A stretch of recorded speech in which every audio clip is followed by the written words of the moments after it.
Gánate un iPhone 17 Pro blanco con Sol FM. Participar es fácil. Suscríbete al canal de YouTube de Sol FM. Sigue nuestra cuenta de Instagram y regístrate escaneando el código QR que aparece en el video o entrando en el enlace del comentario fijo. Completa todos los pasos y estarás participando por este increíble premio. Sol FM te premia. No te quedes fuera.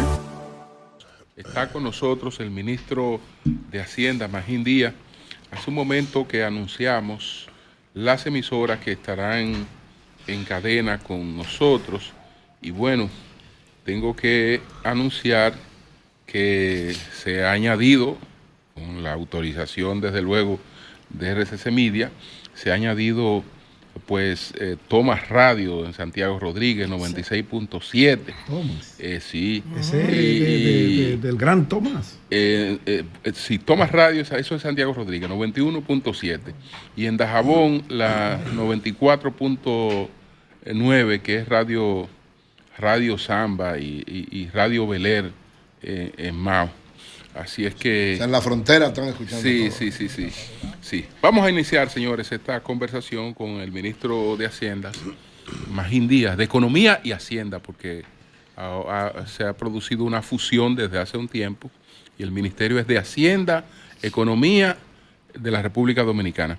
Entonces, vamos primero a que el ministro nos presente un resumen de las medidas que contiene el plan anticrisis presentado en el día de ayer, y a partir de ahí pues vamos con las preguntas sobre ese tema o cualquier otro tema después que agotemos ese tema. Bueno, muchas gracias, encantado de estar aquí nuevamente. Y como ustedes saben, ayer se presentó un plan de medidas para enfrentar la crisis internacional, una crisis que no creamos nosotros y que está complicada. Al cierre de esta semana, para amortiguar el aumento de los precios internacionales en los precios locales, ya el gobierno habrá destinado 20.000 millones de pesos al subsidio de los combustibles. Esto a pesar de que los combustibles los hemos aumentado un 15%. Ahora, no sería sensible pues traspasar completamente de golpe todo el aumento de los precios del petróleo a los precios domésticos, que también impactan otros precios, que son los efectos de segunda ronda en los alimentos, en el transporte, etcétera. Y bueno, nadie previó esto. Hace un par de meses, cuando esto inició, luego de un Consejo de Ministros, pues ahí empezamos a anunciar medidas de reasignación de gastos, porque hay que quitarle dinero a instituciones para poder dirigirlo a los subsidios.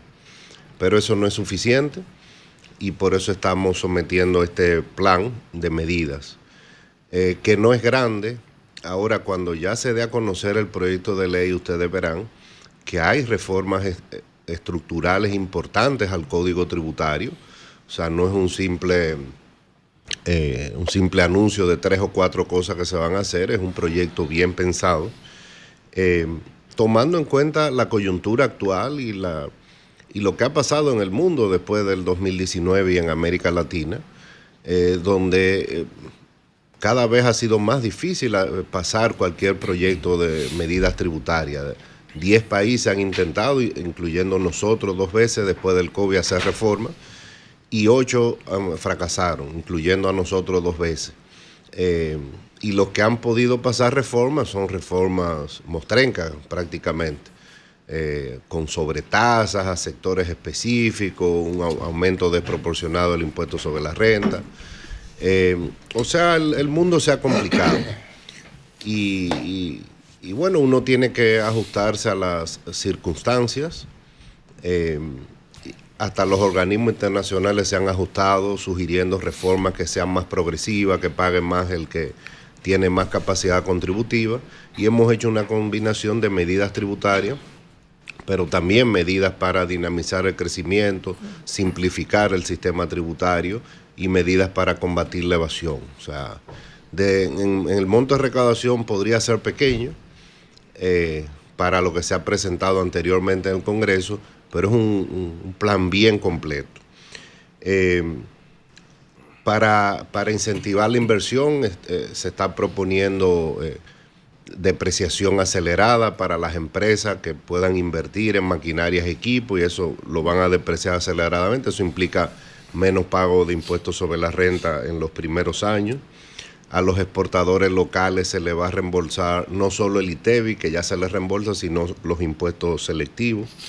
Estamos derogando 3 impuestos: el impuesto a la constitución de compañía de 1%, el impuesto a la constitución de hipoteca de 2%. Cuando usted va a pedir un préstamo para comprar una vivienda, tiene que pagar un impuesto. Por la inscripción. Se va a eliminar, y estamos eliminando el impuesto selectivo a los seguros de vida, que este es de los pocos países que tiene un impuesto a los seguros de vida. Obviamente, muchas de esas figuras impositivas estaban en el presupuesto y bueno, la vamos a eliminar gradualmente. Una de las principales medidas de facilitación tributaria, que estamos eliminando el anticipo para las microempresas.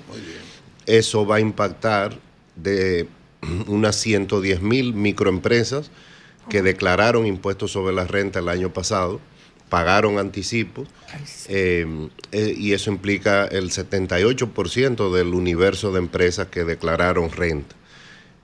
Se le elimina completamente. Obviamente eso tiene un costo para el gobierno. O sea, fíjense que ya he mencionado 4 o 5 medidas en que el gobierno va a ceder recaudaciones. Para las pequeñas empresas, el anticipo, en lugar de ser de 12 pagos mensuales, estamos proponiendo que sean solo 3 pagos mensuales. Cada 4 meses. Al igual que las personas físicas. Y al sector agropecuario estamos atendiendo una demanda de hace 15 años, y es dar rango de ley a la eliminación de los anticipos y el impuesto a los activos, que a veces se hace administrativamente, pero a veces no. Y ya se le está poniendo en el Código Tributario. Otra mejora estructural, creo yo, es la reducción de los recargos. Y poniéndole un tope también a los recargos, porque a veces tú debes $1,000,000 de impuestos y de penalidades debes 15 millones. Eso es confiscatorio, eso es hasta ilegal, y entonces la DGI tiene que buscar la forma de darte descuento, hacer amnistía. No, vamos ya en el código a poner unos recargos que sean razonables, es una penalidad que debe existir si tú no pagas a tiempo, pero no abusivo, pero no confiscatorio. En el mismo código estamos poniendo varias parámetros o condiciones para dar descuento por pronto pago bajo diversas condiciones, sin discrecionalidad, va a estar en el código. Si usted hace tal cosa, usted tiene 90% de descuento. Si hace tal cosa, 75%, para que evitar la discrecionalidad y quede claro las condiciones bajo las cuales usted puede pagar su deuda con descuento. Y también formalizando los acuerdos de pago que no existen en el Código Tributario.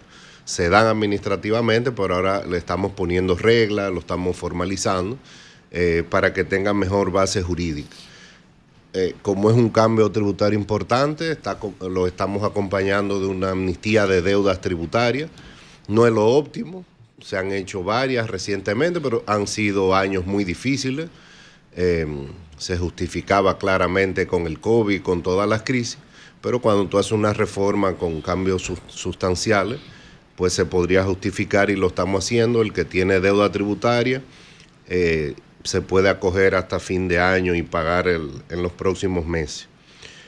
Se está ampliando el régimen simplificado de tributación para ayudar a la formalización, creando incluso un nuevo tramo de 30 millones para pequeños negocios que no existe, 30 millones de ingresos.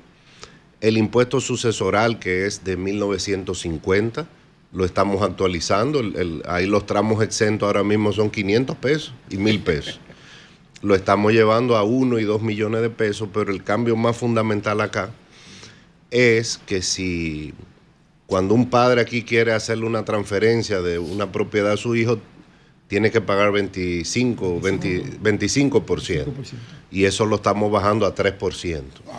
Como si fuera el impuesto a la venta, la transferencia. Como si fuera, no, esa es la tasa del impuesto a la sucesión, es para tú hacer la sucesión en vida si tú quieres, no hay que penalizarte por eso. En el caso de personas físicas, estamos bajando el impuesto de ganancia capital por venta de inmuebles de 27% a 10%. O sea, cuando tú vendes un inmueble, tú tienes una ganancia de capital, ahora eso paga 27% y va a pagar, al igual que interés y dividendo, una tasa única de 10%. Y estamos derogando leyes obsoletas de control tributario, una de 1935 y una de 1966, que eran las leyes que regulaban los alcoholes, los cigarrillos, etcétera. Y bueno, ya hay herramientas modernas para controlar, como la trazabilidad, que es una herramienta tecnológica muy útil, ya se está utilizando en alcoholes y cigarrillos, la vamos a generalizar, pero también usarla, la tecnología, para los combustibles, para detectar evasión en el mercado de los combustibles. Para los contribuyentes informales que importan y no aparecen registrados en ningún lado, a veces hay gente que importa 10 vehículos con una cédula, pero no paga renta ni nada. Estamos implementando en el código el sistema de percepción de todo el ITEVIS en aduana, eso es para combatir la evasión, y aumento de muchas retenciones, que no implica un aumento de impuestos porque la retención es un pago a cuenta. Cuando usted hace un servicio como persona física, le retienen 10%. Sí. Bueno, ahora va a ser 15%. ¿Por qué no es un aumento de impuestos? Porque usted tiene que pagar 25%.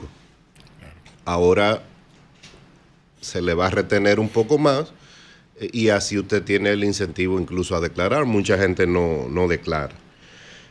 Obviamente esto hay que complementarlo con medidas que nos den recursos rápidamente, y por eso es que se va a aumentar el impuesto a las transacciones, a la transferencia electrónica, marginalmente de 0.15 a 0.20, un impuesto adicional de $10 a los pasajes aéreos y un aumento del impuesto sobre la renta, pero solo para los grandes contribuyentes, aquellas empresas que venden más de 1.000 millones de pesos.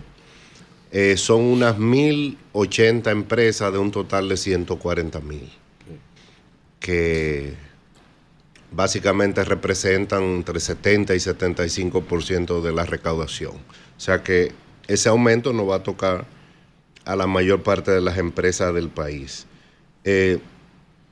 Para hacer el sistema coherente, le estamos poniendo impuestos selectivos a los cigarrillos electrónicos, y a los vapes o vape.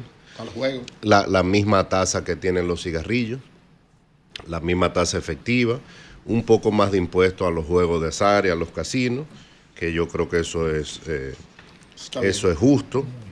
Y hay otras medidas, como, le estamos eliminando el ITEVIS, que es una distorsión, causa muchos problemas al asfalto y a la C30.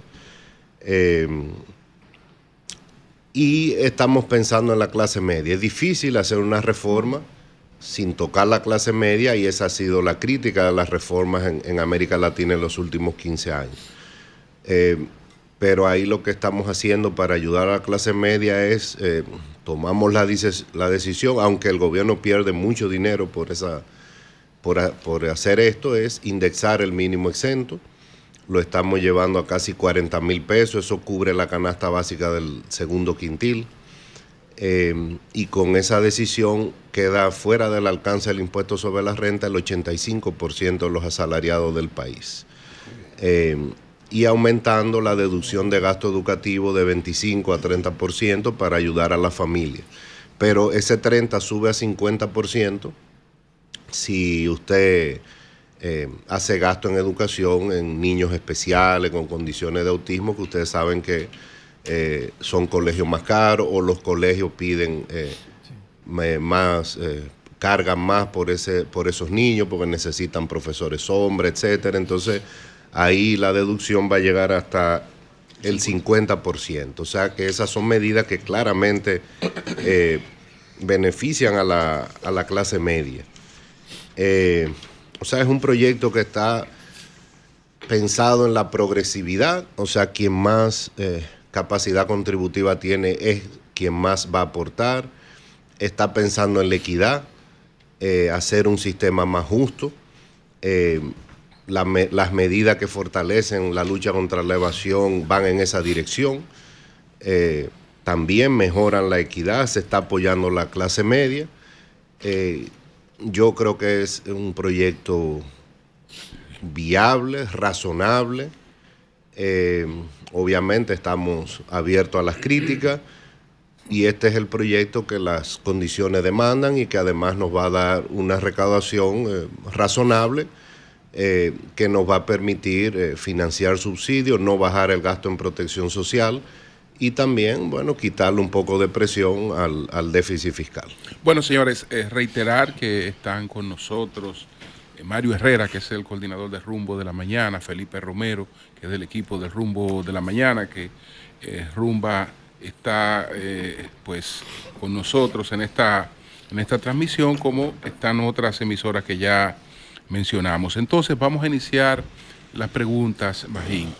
Con relación a esta propuesta que es políticamente inteligente, difícilmente rebatible desde la óptica política por lo inteligente que es la reforma.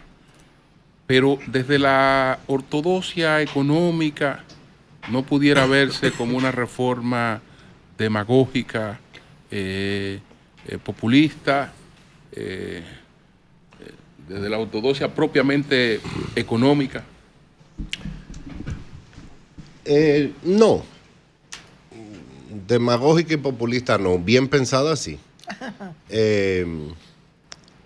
Después del COVID, el FMI, Banco Mundial y la CEPAL empezaron a hacer muchos estudios, sobre todo también a raíz de las explosiones sociales que hubo en Colombia, Ecuador y en Chile, que fue la primera, en América Latina. Y la conclusión de ellos es que las poblaciones están demandando que el que más capacidad contributiva tenga pague más. Es decir, desde el 2020 la recomendación de los organismos es que las reformas sean sesgadas hacia el impuesto a la renta personal, hacia el impuesto a la renta empresarial, impuestos al patrimonio, impuestos que ayuden a mejorar la distribución del ingreso del país. Por eso también estamos aumentando la tasa marginal de renta a personas físicas para aquellos que ganan más de 400,000 pesos al mes. Eso es altamente progresivo. Y cada vez se ha hecho más difícil hacer reformas sesgadas al impuesto al consumo, como al ITEVI, porque eso implica gravar los alimentos, las medicinas, la educación, la salud, y aunque es más eficiente, pues la población no entiende eso. O sea, yo creo que nosotros estudiamos porque fracasaron la mayoría de las reformas que han fracasado en los últimos 6 años en la región. Se ha analizado qué ha pasado, lo poco que ha funcionado. Chile, por ejemplo, no ha podido hacer una reforma y la necesita, y bueno, la contraparte es que la deuda ha aumentado mucho. Ellos tenían margen porque la deuda venía casi de cero, pero yo creo que es usar también las herramientas del sistema tributario para incentivar la formalización, simplificar. Y esto tiene un principio muy básico: vamos a hacerle la vida más fácil al que quiere cumplir y se la queremos hacer más difícil al que quiere evadir. Y hay herramientas para eso en esta propuesta. O sea, no es una propuesta, un plan gigantesco, pero sí yo creo que es una mejora estructural al Código Tributario, con medidas, como dije, bien pensadas. Eure Cabral, que pudiera sustituir a Magín en un eventual gobierno de Francisco Javier García. Gracias, Julio.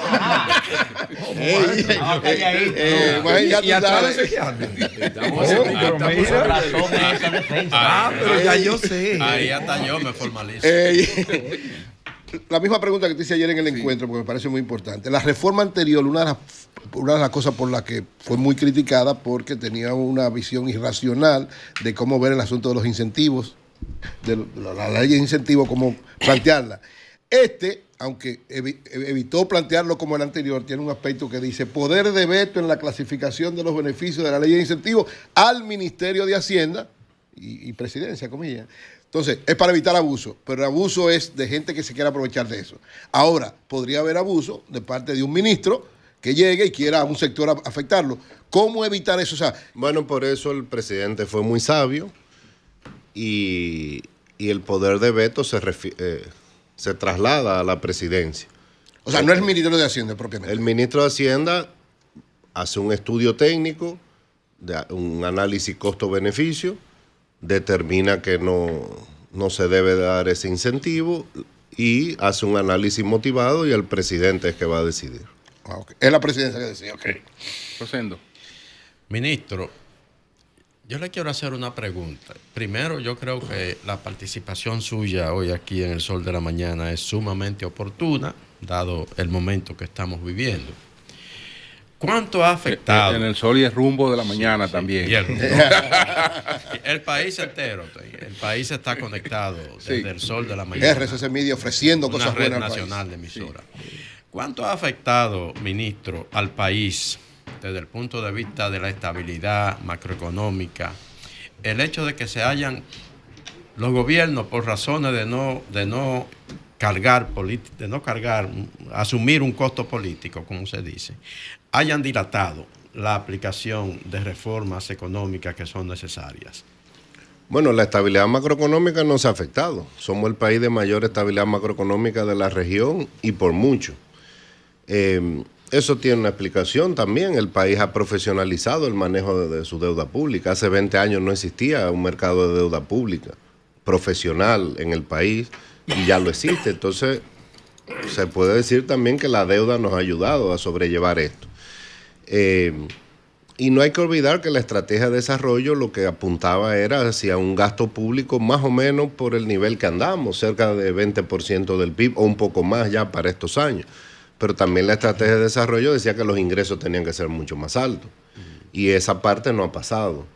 Entonces, bueno, eso se ha complementado con el manejo de la deuda. Pero la estabilidad macro no se ha impactado y eso tiene que ver por mucho que se hable, pues la clase política aquí aprendió que hay que ser responsable fiscalmente. Y en promedio el déficit fiscal hasta el 2020 fue 3% del PIB. ¿Y cuánto ha sido el promedio del 2021 para acá? 3% del PIB. Es lo mismo. Y tú tienes un Banco Central independiente en que la política no se mete como debe ser. Eso está muy documentado desde hace décadas porque tienen horizonte y objetivos diferentes los políticos. El Banco Central tiene que pensar en la estabilidad de largo plazo de un país y a veces tomar decisiones que no convienen a la clase política. Y por eso vino esa tendencia desde hace 40 años a que los bancos centrales fueran independientes. Y aquí lo tenemos. Entonces eso no ha puesto en juego la estabilidad. Ahora, debió hacerse una reforma hace tiempo. Exacto. Si se aprueba esta reforma, sería la primera en 14 años que se aprueba. La última fue en el 2012. El 12, la de Danilo. Y han pasado 14 años, estamos vencidos en ese tiempo, pero hasta ahora la estabilidad macroeconómica no está en juego. Pero el país ha tenido que hacer un gran sacrificio en términos del endeudamiento para mantener la estabilidad. Sí, la deuda ha aumentado, ahora está controlada. Y de hecho del COVID para acá ha disminuido en términos relativos, que es como hay que verla. Son pocos los países del mundo que han disminuido la deuda después del COVID. Es manejable la deuda, pero no es el momento de pensar en una reforma estructural. Ahora lo que tenemos es que manejar la crisis. Yo creo que tal vez al principio de un nuevo gobierno pues sería momento de hablar si las condiciones lo permiten. Mario Herrera. Bien, gracias. Mario Herrera del Rumbo de la Mañana. Estamos, gracias. Rumbo de la Mañana. Sí, así es. Por 98.5 en Rumbo. Yo soy de Sol de la Mañana. Ministro. Pero el aire. Permítele que el Rumbo se quede. Vamos a permitir. Exacto, permitió ya que el Rumbo. Gracias, ministro. A los programas hermanos. del Sol. Así es. Sí. Ministro, el ministro de la Presidencia, Paliza, dijo públicamente dos cosas.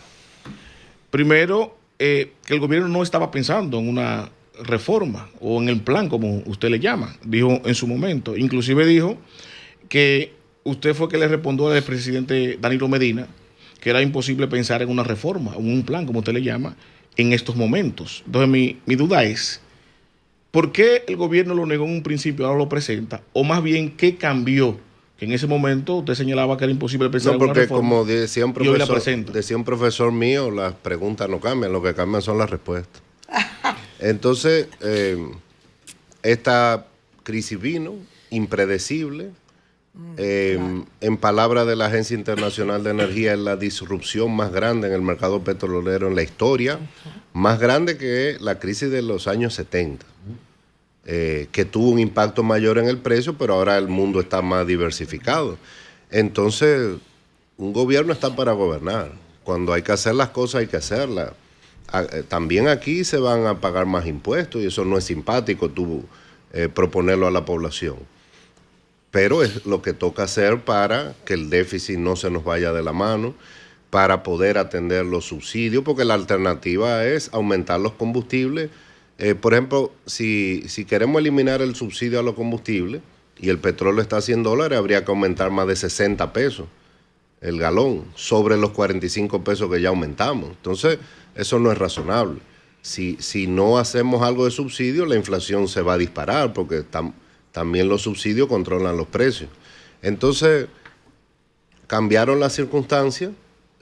Esto no es una reforma como la planteada en el 2004. Estas son medidas que ayudan a enfrentar la crisis, complementada también con medidas de gasto, de austeridad, porque, como yo dije, a la fecha ya hemos gastado 20,000 millones en subsidios, sin ingresos extra, básicamente. O sea, le estamos quitando dinero a instituciones para ponérselo a otra. Ahora, se habla mucho del gasto, pero también cuando se habla de gasto y la gente baja en el gasto, bueno, ¿qué vamos a bajar? El gasto en salud, el gasto en educación, el gasto en protección social, el gasto en seguridad, el gasto en inversión pública, cuando necesitamos más inversión pública, el gasto en las empresas distribuidoras en inversión que necesitan transformadores, redes nuevas, subestaciones. O sea, se habla mucho en general, pero cuando se va al detalle, ahí es que se tranca la gente. Y también hay que analizar los datos, sobre todo lo del pasado, porque yo puedo decir, voy a ahorrar 20,000 millones en los próximos 2 años. Bueno, es una intención. Ahora, ¿qué pasó el año pasado?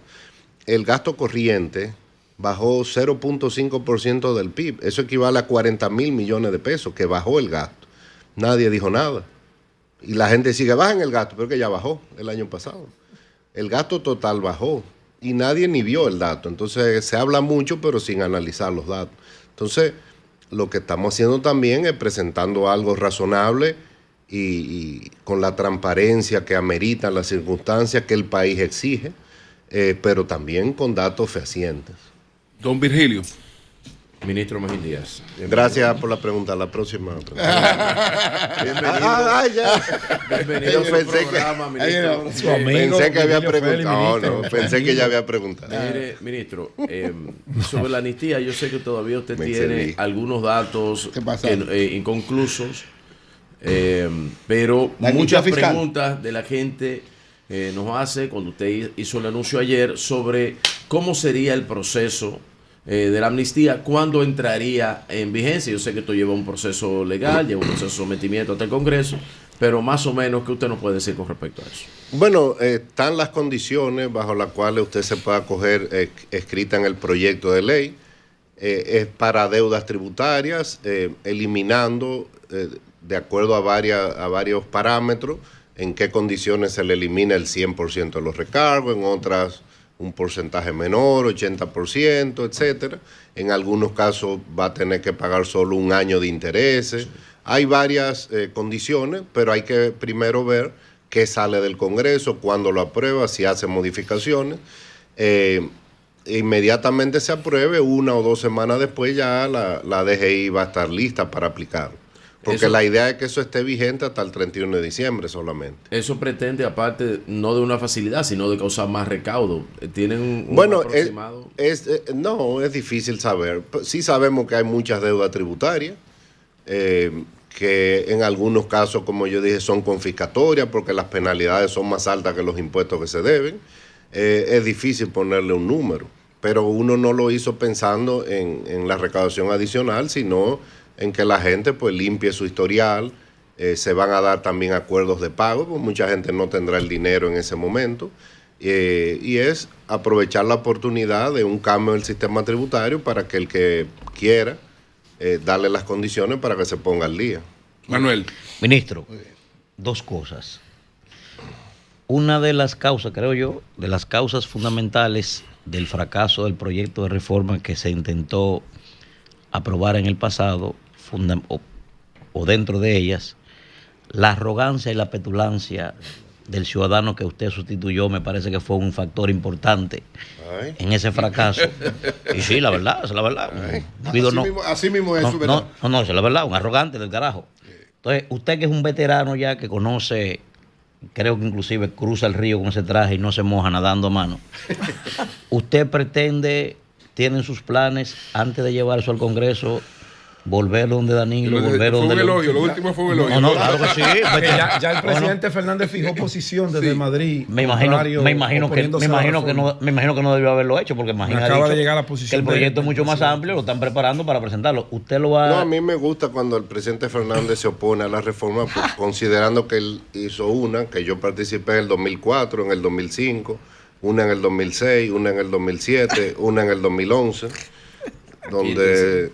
O sea, hubo 5 en 8 años. Era un promedio de una cada año y medio. Dice, antes de que usted le responda a Manuel, en su texto de oposición, que el gobierno del PRM no puede cargar más al pueblo porque ha manejado tanto dinero y no tiene nada que exhibir y siguen los mismos problemas más agravados de años anteriores. O sea, él vio la propuesta. Nadie la ha visto. Tú sabes que Leonel no habla sin investigar. Tú lo sabes. Me da la impresión de que tú lo conoces. No, pero Primero, ministro, saber... Tú estás atropellando la participación de Manuel. A propósito, ministro, saber primero si este proyecto... Espérate, que Denisa quiere controlar. Adelante. Ministro, primero saber si este proyecto va a llegar a manos de ellos para socializarlo, ¿verdad? No diga que se enteraron por la prensa o lo que fuera. Y segundo, ministro, hay un puntito del proyecto en el que yo sí estoy en contra, que tiene que ver con la amnistía precisamente.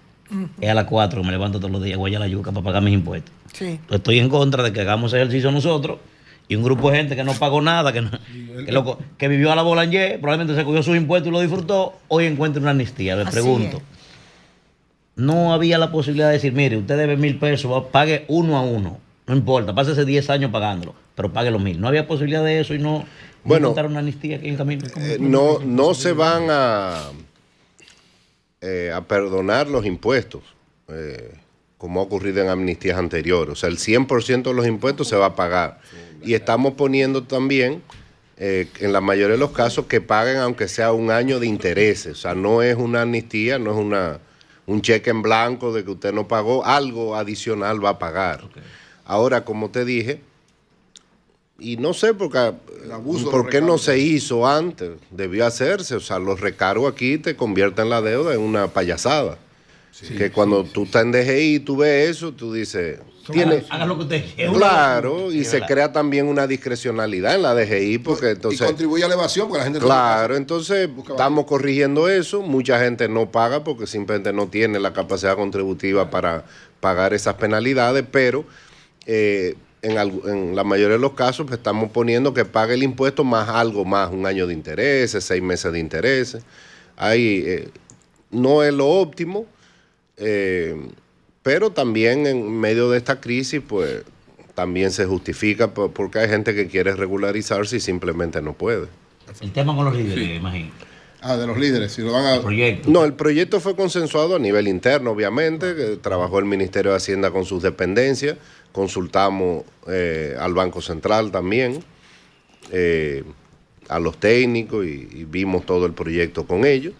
Ya la parte política, bueno, la maneja el presidente. La decisión hasta ahora es que la discusión sea en el Congreso, pero con mucho gusto, bueno, si el presidente me instruye, pues yo se la presento a los partidos políticos también. Doña Consuelo. Don Magín, hola. ¿Cuánto, nada más son 2 preguntas muy cortas, cuánto piensan ustedes que se puede recaudar? Un monto. A mí no, yo nunca doy monto, yo doy rango. El economista que da un monto exacto, tengan sospecha de él, porque son muchas variables que influyen. Yo entiendo que entre 40,000 y 50,000 millones, con las medidas que están ahí, eso implica que es un plan de 0.5% del PIB. Ok. Segunda pregunta. Con respecto a los líderes políticos, pues sabemos que necesariamente la oposición va a tener una oposición a todo esto. Eso es indudable. Ya Pedro dio una primicia, vamos a decir un poco, de que ya Leonel de España ya se está oponiendo. Vamos a esperar al PLD, pero supongo que irá por ahí mismo. El empresariado dominicano, ustedes lo han consultado y está de acuerdo, por lo menos en su gran mayoría, con las medidas. El empresariado dominicano, grande, mediano y pequeño, apoya la propuesta. Muy bien. Yo me reuní ayer con la mayoría de los líderes de las MIPYMES, sí, de las micro, de las pequeñas y de las medianas. Nunca habían visto un proyecto con tantos beneficios para ellos. Prácticamente, adicionalmente, casi no van a pagar nada. Esto es una propuesta que la está pagando quien más capacidad contributiva tiene, y eso lo han entendido las grandes empresas, porque las grandes empresas lo que más les interesa es que los gobiernos tengan estabilidad, que no haya crisis macroeconómica, que haya una buena política monetaria, pero para eso tú necesitas tener unas cuentas fiscales manejadas de manera prudente y razonable, como lo estamos haciendo, y ellos están dispuestos a hacer este pago adicional para financiar esta crisis, y ese dinero va a ir también a los sectores más vulnerables. Entonces, eso tiene hasta un componente de solidaridad que los grandes están dispuestos a pagarlo. Bueno, nos quedan dos preguntas, ministro. Don Pedro Jiménez y Felipe Romero. Ministro, bienvenido al Sol de la Mañana, a su casa, su programa. Cuando termine de las funciones, volverá aquí a analizar los aquí temas estaremos con sí. nosotros. Magín, dos preguntas. Leyendo la propuesta que ustedes envían al Congreso de la reforma fiscal, porque es una reforma fiscal, por más nombre que ustedes le quieran poner, es una reforma fiscal. ¿Usted ha visto fiscal. reforma donde le den a la gente nada? La reforma es para imponer nada más. ¿Usted imagina? Eso no es reforma, eso no puede ser real. Tranquilo, Vuelvo donde la reforma solamente impone. Hoy es viernes, vaya a la geopolítica, caballero. Esta reforma, que tiene aspectos que a simple vista pueden beneficiar a un segmento de la población, las pequeñas empresas que tenían una carga, y nosotros mismos éramos de los que demandábamos el tema del anticipo, se va a eliminación total a un rango hasta 9 millones de pesos. Cualquier colmado te vende 9 millones de pesos al año. Hasta 12 Pero millones. qué bueno, hasta 12, ahora con indexación Sí, se sube a 12. Entonces, eso es positivo, perfecto. Ahora, ¿por qué no ampliaron más a segmentos donde el gobierno podía recaudar dinero, como por ejemplo las placas? Las placas tienen una ley frisada ahí, que un Hyundai Sonata del año 2020 paga igual que una Land Cruiser del 2020 que cuesta $100,000. ¿Por qué no se extendieron ustedes hacia allá? Había un tema, a lo que decía Julio en principio, que si se colocaban allí el tema del populismo, las discriminaciones electorales, y no quiso el gobierno jugársela por ahí. Porque veo que faltan muchos segmentos que el gobierno pudo haber tocado y recaudaban no 40, hasta 100 mil millones de pesos se podían meter. Sí, pero se consideró que este monto era razonable dada la crisis que está viviendo el mundo y el país. En el caso de los vehículos, recuérdate que los vehículos también pagan ITEVI, que es de 18, pero también pagan un selectivo de 17%. O sea, no es que no estén grabados los vehículos. Sí, lo que es bajito es el marbete, que el equivalente sería un impuesto de circulación, pero no es que los vehículos no están cargados, están bastante cargados, y además si tú traes tu vehículo de un país que no hay acuerdo de libre comercio, paga 20% de arancel. Sí. O sea que en algunos casos es 18 más 17 más 20. O sea, los vehículos están bastante gravados. Pudiera ser más justo la aplicación de ese impuesto, pero se tomó la decisión de no tocarlo ahora. Aunque usted dijo ahora, ante la pregunta de doña Consuelo del sector empresarial, que en apariencia, y usted me disculpa que dude, usted sabe que con el gobierno que usted está hoy como ministro, el país duda, porque que han manejado tanto y han hecho tan poca cosa, hoy dicen una cosa, mañana otra, y uno tiene dudas. Si hay algo de confianza, se la está poniendo a usted. Y qué bueno que sea usted, que uno le conoce y sabe de su altísima honestidad y capacidad. Ese sector empresarial, esas 1,000 empresas que van a ser impactadas, no nos van a cargar de manera abrupta a nosotros los ciudadanos a posteriori esas gracias que ustedes nos dan a nosotros y que le están sacrificando a ellos. ¿Cómo yo puedo eso pudiera, dormir tranquilo? dormir tranquilo con esta incertidumbre del petróleo es difícil. Yo tengo 3 meses que no duermo bien porque uno no sabe qué es lo que está pasando en el mundo. No, pero ahora, por otra cosa. Ahora, uno no se preocupa por eso. O sea, cuando uno está en el gobierno, uno tiene que ocuparse de las cosas. Ahora, es más difícil que eso pase con impuestos directos que con impuestos indirectos. Si aumentamos los impuestos a los combustibles o aumentamos el ITEVI, el traslado a precio ocurre, es casi automático, aunque sea por una sola vez, se queda el nivel de precio más alto. En el impuesto sobre la renta, pues depende de muchos factores, de qué capacidad tenga la empresa de trasladar precios. Si un mercado es muy competitivo, no va a poder trasladar, mucho menos si hay una crisis en el mundo que no le permite aumentar el precio porque va a perder consumidor. Entonces, ese es un impacto marginal. Ahora, cuando tú haces política económica, tú tratas de poner en un balance los beneficios de hacerlo respecto a los costos. Y el beneficio de tocar esa figura impositiva ahora contrarresta cualquier costo que pueda tener. Felipe. Ministro, las medidas que se han tomado son medidas de contingencia y sobre todo van la mayoría de los recursos destinados a contener un poquito la crisis a través de subsidios. Nosotros tenemos en el país una estructura económica basada muchas veces en subsidios y mucho gasto social dirigido incluso a familias pobres y déficit del sector, distintos sectores, sobre todo el sector eléctrico, y ese acumulativo me gustaría saber cómo combinar el crecimiento económico de la medida que ustedes están tomando, toda vez de que dentro de esa medida hay un costo adicional del dinero, que es el aumento del 0.15% al 0.20% de la transferencia, donde solamente ese impuesto representa cerca de 6.000 millones que se le saca y se aumenta de costo al dinero, y ese costo al final termina traducido al consumidor. Y en qué medida cómo esa medida que se están tomando también pueden contener un poco el crecimiento de la economía. Bueno, vamos a ver la historia, porque lo que tú dices no está respaldado en la evidencia. Leonel hizo 5 reformas en 8 años, aumentando impuestos, y el crecimiento de la economía no bajó. No bajó el crecimiento observado ni el potencial.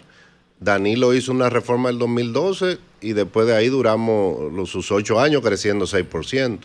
Balaguer hizo la reforma más grande de la historia, de 3% del PIB, o sea, usando tu lenguaje, le sacó dinero a la población del monto más grande de la historia, y a partir del año 92 la economía despegó durante 10 años creciendo a tasa por encima del 6%. O sea, no hay evidencia de que una reforma tributaria tenga impacto de largo plazo en el crecimiento económico. Pero si la inversión de capital o la inversión pública no está presente, no hay forma de usted sostener un crecimiento de la economía cuando los recursos que usted recauda va directamente, básicamente, al gasto por social. Eso una de las cosas que hicimos fue bajar el gasto corriente el año pasado, y la inversión pública la aumentamos de 2.1% del PIB presupuestada a 2.6%. Y el presidente, cuando habló al principio de esta crisis, se planteó 3 objetivos. 1, mantener la estabilidad económica, fiscal y social. 2, amortiguar la crisis internacional, el aumento de los precios internacionales en los precios locales, proteger a los más vulnerables. Y la tercera es tratar de que durante esta crisis la inversión pública no disminuya y, si es posible, que aumente, en caso de que tengamos los recursos. O sea, nosotros estamos bien pendientes de la inversión pública. Ahora, también el país lo quiere todo. El gobierno ha enfrentado una sucesión de choques externos, que la alternativa para hacer inversión pública era aumentar el déficit. Fue lo que hizo Leonel en el 2012. La inversión pública fue 6% del PIB, pero para eso llevó el déficit a casi 8% del PIB en el 2012. Entonces, no podemos hacer eso. Para controlar el déficit, algo tenía que ajustarse y se ajustó la inversión pública. Ahora estamos haciendo un esfuerzo por aumentarla. Ministro, una pregunta de un amigo que no puedo mencionar porque es un alto oficial de la Policía Nacional. Ya. Pobre oficial, ahora no hay ascenso para él. Pero, entonces, pregúntale por favor sobre el tema de los residuos sólidos. Ay, sí. Que la fecha límite es el 30 de este mes. Si en estas generosidades que ha tenido el gobierno en esta me dieron ya esta reforma, yo pagué la mía. pues no ha también. tomado en cuenta ese tema. Bueno, hay una ley aparte que se está, digamos, repensando. Ahora, aquí existe algo, yo creo que filosófico, fundamental. Nosotros queremos tener un estado casi de bienestar, donde el gobierno lo dé todo, pero sin pagarlo. Queremos el gasto público de Noruega, pero la recaudación de África. Entonces, queremos un manejo de residuos sólidos, profesional, moderno. Bueno, eso cuesta. Y yo lo he dicho claro, el que más contamina debe pagar más. Y hay que, bueno, por eso se está repensando. Ellos los empresarios. Sí, pero me está interrumpiendo. Sí. El ministro está respondiendo. El ministro está respondiendo. Cuando él termine, tú puedes hacer. Se hizo una previa. Claro. Entonces, por eso que se está repensando y se han dado plazos. En eso está trabajando el ministro de Industria y Comercio, el de Medio Ambiente. Obviamente ya me voy a tener que meter para que salga la cosa. Sí, para que funcione. Para que funcione. ¿Para que funcione? No, hombre, es un relajo. Pero hay que pagar más para el manejo de los residuos. Esa es una realidad. O sea, la verdad es que el manejo de los residuos en el país históricamente es una vergüenza.